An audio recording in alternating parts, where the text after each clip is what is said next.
ಇವತ್ತು ಹೆಚ್ಚಿನ ಸಮಯವನ್ನು ತೆಗೆದುಕೊಳ್ಳದಲ್ಲೇ ಒಂದೇ ಒಂದು ವಿಚಾರವನ್ನ ಯಾರು ನಮ್ಮ ವಿರೋಧಿ ಪಕ್ಷದವರು ಅಷ್ಟೆಲ್ಲ ಟೀಕೆ ಮಾಡ್ತಾರೆ, ಸ್ವಲ್ಪ ಮಾತನಾಡಬೇಕು. ವಿರೋಧಿ ಪಕ್ಷದರ ಟೀಕೆನ ಇವತ್ತು ಬೆಳಿಗ್ಗೆ ಎದ್ದು ಪೇಪರ್ ಓದಿದೆ, ಅವರು ಫಂಕ್ಷನ್ ಮಾಡೋದು ಅವರನ್ನ ವೈಭವೀಕರಣಗೊಳಿಸ್ಕೊಳಕ್ಕೆ, ಅವರನ್ನ ವೈಭವೀಕರಣ ಮಾಡ್ಕೊಳ್ಳೋಕೋಸ್ಕರ ಫಂಕ್ಷನ್ ಮಾಡ್ಕೊತಾರೆ ಅಂತ ಹೇಳಿ ಬಿಜೆಪಿ ಅಧ್ಯಕ್ಷ ಹೇಳಿದ್ದಾರೆ. ಹಂಗಾದ್ರೆ ನೀವು ನಿಮ್ಮ ಮೋದಿ ಅವರು ಇಡೀ ಪ್ರಪಂಚ ಸುತ್ತಾ ಇರೋದು, ಇಡೀ ಎಲ್ಲ ಕಡೆ ಬರ್ತಾರಲ್ಲ, ಮೋದಿ ಅವರು ವೈಭವೀಕರಣ ಮಾಡ್ಕೊಳಕ್ ಬರ್ತಾರ? ನೀವು ಪಕ್ಷ ಕಟ್ಟಕ್ಕೆ ನೀವು ಮಾಡಿರ್ತಕ್ಕಂಥ ಸಾಧನೆಗಳನ್ನ ಹೇಳ್ಕೊಳಕ್ಕಲ್ಲ ಬರೋದು. ಹಂಗೆ ಈ 20 ತಿಂಗಳ ಕಾಲ ನೀವು ಬಡ್ಕತಿರಲ್ಲ, ಸರ್ಕಾರ ಏನೂ ಇಲ್ಲ, ಸರ್ಕಾರದ ಅಧೋಗತಿ ಹೋಗಿದೆ, ಹಣಕಾಸಿಲ್ಲ, ವ್ಯಾಪಾರ ಇದೆ ಅಂತ ಎಲ್ಲ ಬಡಿತಿರೋದು ಈ ಟಿವಿನಲ್ಲಿ. ನಿಮಗೆ ನಾಚಿಕೆ ಇದ್ರೆ, ಗೌರವ ಇದ್ರೆ ನಾನು ಒಂದು ಮಾತನ್ನ ಕೇಳ್ತೇನೆ. ಕೃಷ್ಣ ಬೈರೇಗೌಡರಿಗೆ ಗೊತ್ತಿದೆ, ಈ ರಾಜ್ಯದಿಂದ 4.5 ಲಕ್ಷ ಕೋಟಿ ತೆರಿಗೆಯನ್ನ ನೀವು ಸಂಪಾದನೆ ಮಾಡ್ತೀರಿ, ಕೇಂದ್ರ ಸರ್ಕಾರದವರು ತಗೋತೀರಿ. ನೀವು ಕೊಡ್ತಾ ಇರೋದು ಎಷ್ಟ್ರಿ?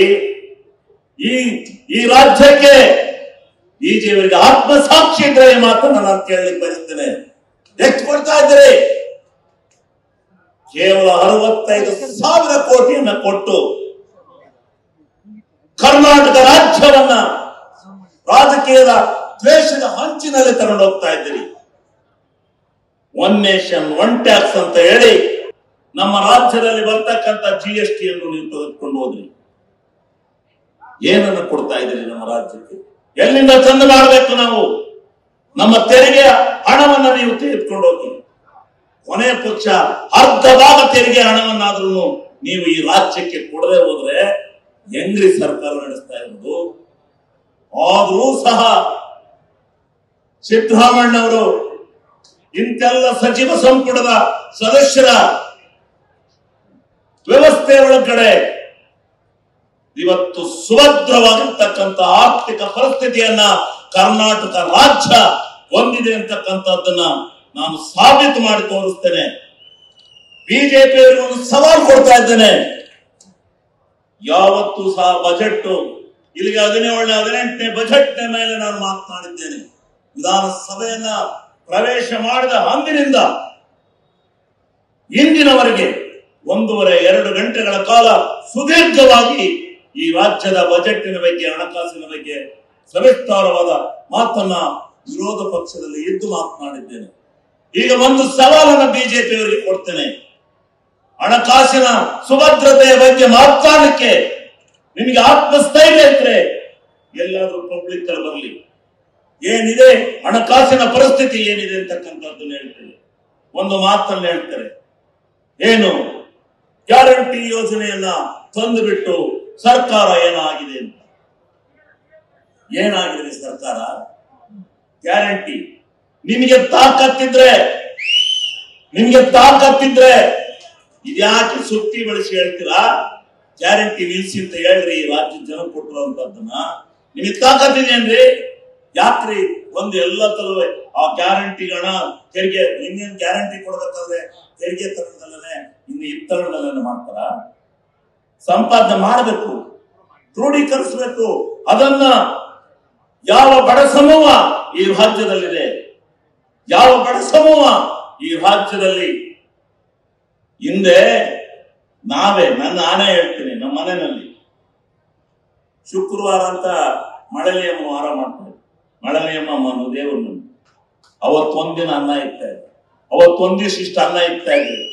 ಇನ್ನೆಲ್ಲ ಅನ್ನವನ್ನ ಎಲ್ಲರ ಚಿತಿ ಮನಲೋ ಮದುವೆ ಮನಲೋ ನೋಡ್ಬೇಕಾದಂತ ಪರಿಸ್ಥಿತಿ.